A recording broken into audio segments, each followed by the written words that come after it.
Hello and welcome to Buncey Cast number 6, and yes, I am very happy because yesterday we were at home at Craven Cottage against Burnley Football Club, and it did go very nicely for Fulham. As you can tell, we did win 4-2, and by no means is it the best performance we would like to see, but at the end of the day it's 4-2, we've got 3 points, and I'm going to be taking you through some of the points that I've got from the game. So first of all, I'm going to be going into the starting 11, and I can see in goal we put in Marcus Bettinelli over Fabry, and is that the right decision? I mean, personally, I'm very glad we've given Bettinelli an opportunity. However, I don't really think it's the right time to do it. I think if we were going to put Bettinelli in, then maybe it should have been after the Crystal Palace performance, which again, by no means was Fabry's fault. But, I mean, last week against Tottenham, I thought Fabry played very well, and I don't know, it seems a bit weird to put Bettinelli in now, but at the end of the day, we got to trust whoever is in net, we got to support them, and it's nice to see Bettinelli back, so he was in goal. At right back, we placed Fosu Mensah over Christie, and two centre-backs. Moving into centre-back yesterday, we had Dennis O'Doy coming in, and that was the biggest shock to me when I seen the lineup, and more on that in a bit. Next to him we had Maxime Lemarchand, and at left-back we had Joe O'Brien. Our three central midfielders were Jean-Michael Seri, Kevin McDonald over Anguissa, Thomas Kearney, and then our front three was Andre Schürrle on the right, Mitrovic in the middle, and Vieto on the left. Now, a lot of changes in that side. So first of all, Dennis O'Doy over Callum Chambers, and last week against Tottenham, Callum Chambers did look very, very shaky. However, Dennis O'Doy, is that really going to be an improvement over Callum Chambers? I'm not really too sure. I mean, obviously, we're so grateful for that goal Dennis O'Doy scored, but I would probably prefer to play him out wide at right back or left back if we're going to play him at all, because I just don't think he's tall enough or agile enough for the Premier League. I mean, it was a push in the Championship, but the Premier League, I'm not too sure.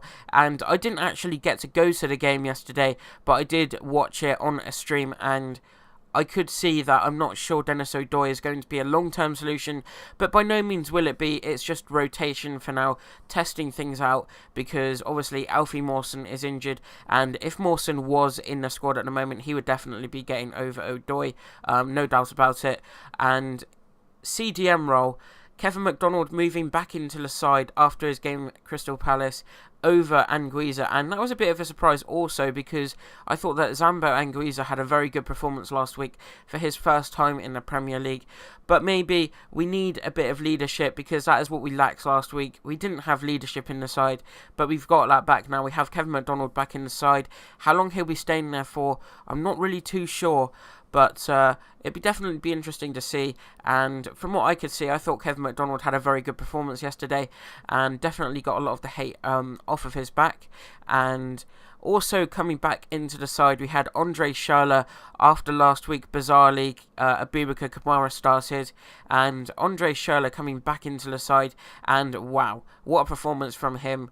Obviously got his goal, but more on that in a bit. And coming back into the side also after not having yet started was Vieto over Ryan Sessegnon. And again, that was a bit of a surprise, because Ryan Sessegnon also, we're very loyal to him, we always play him, and he's great, obviously, great youngster. But are we going to be loyal to our players this season, or are we going to be playing who is training the best? And I think that that's what we're going to do. And in a way, it's a good thing, because if players aren't ready to come into the team, then we shouldn't play them. We should play who's trained well. And perhaps that's what we've done with O'Doy. Maybe he trained better than Chambers, which would be a bit of a surprise. But yeah, Vieto coming into the side, and from what I've seen, it works quite nicely. And I do want to touch upon Andre Schürrle very quickly, because Andre Schürrle coming back into the side, and his performance against Crystal Palace wasn't fantastic, but there were definitely spells, especially after that friendly against Celta as well. There were definitely spells that he was going to be something very good in our side, and yesterday it just seemed like he managed to get the opportunity to prove that to all of us. And what a performance he had. I mean, he could have scored a hat-trick yesterday. He had just an amazing performance. He was shooting left, right and centre. Admittedly, some of the shots he had were a bit drastic, like they probably weren't going to go in. But at the end of the day, you've got to try. And eventually he got his goal. I was very happy that he did get his goal.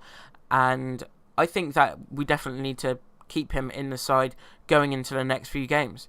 And also Vieto coming in for his first Premier League start, wow, is all I can say really, because I didn't think this would go amazingly, but it turned out to go pretty well. From what I seen of the game when I was watching it, I really did think that Vieto is something that we maybe have been lacking in the last few weeks.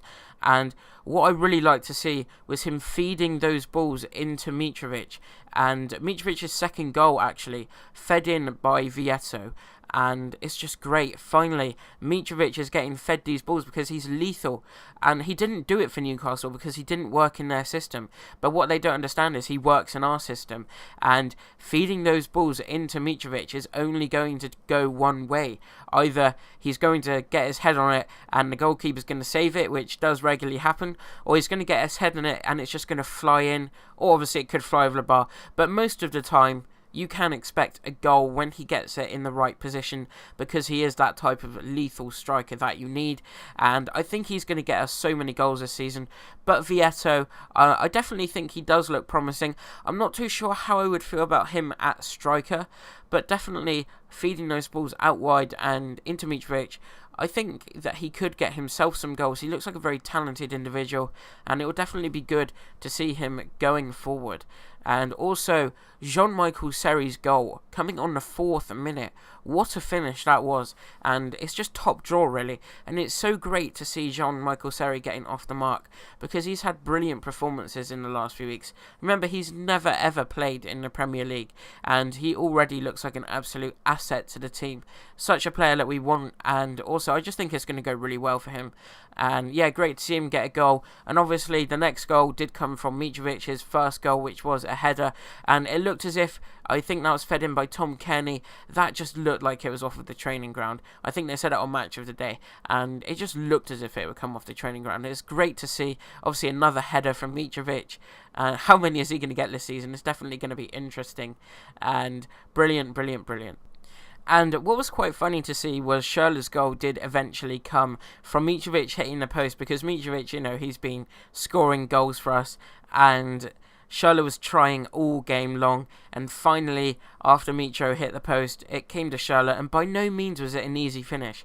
He took it away from the defender very nicely, and it shows his quality to do that, and then he found the bottom left corner, and it was great to see. Finally gets off the mark. Come on, Andre Schürrle. I think he's going to be an asset to the team this year. I'm really excited to see this attacking line going forward, but I am going to touch upon defence. And to be honest, again, it's not really a defensive performance to be proud of by no means. And I do think Joe Bryan is looking very good. Le Marchand is looking very good. But it is that second centre-back that we need to fix, because especially O'Doy is just not a Premier League starter, in my opinion. We can't be going into next week with O'Doy unless he obviously trains really well in training and Slavisa Jokanovic feels that we can get another win, because obviously we did beat Burnley. There's nothing wrong with having O'Doy if we're going to win, but I don't think he is a Premier League starter, and it's definitely a position that we need to fix, because the 2 goals that we conceded were from defensive errors, and I mean, they were very controversial. Like, they weren't amazing goals. Like, to be honest, the first one, there was nothing Bettinelli could have done about that, and the second one just come out of absolute nowhere. I think they're appealing for offside. I'm not really too sure what it was. I'm not going to be biased and go one way over the other. But I'm not blaming Bettinelli at all, because I think that he done what he needed to do. The 2 goals that he conceded, he couldn't have done much about. And it's the same as Fabry, really, because the goals that he's conceded, he can't really have done much about. But going into next week, I would like to see more stability and the weeks forward, because we can't keep putting new people into the side, because then it's like it's like playing training matches. You never know who you're going to be playing, and the players just aren't going to gel as quickly as we want them to, which will cost us points.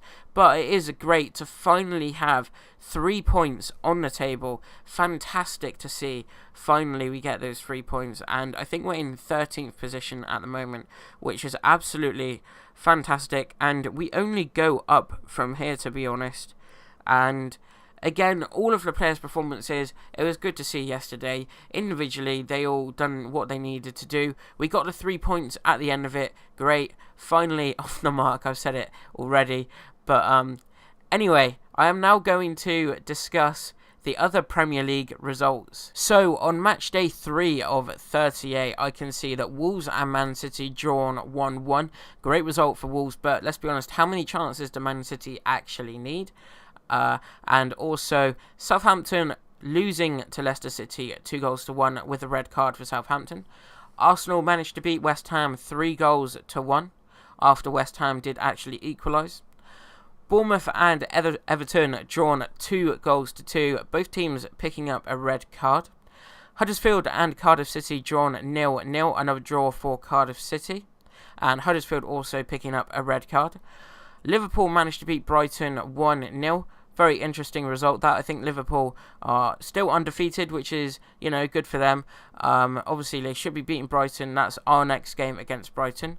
And next I can see Watford beat Crystal Palace 2-1. Obviously, Fulham beat Burnley 4-2.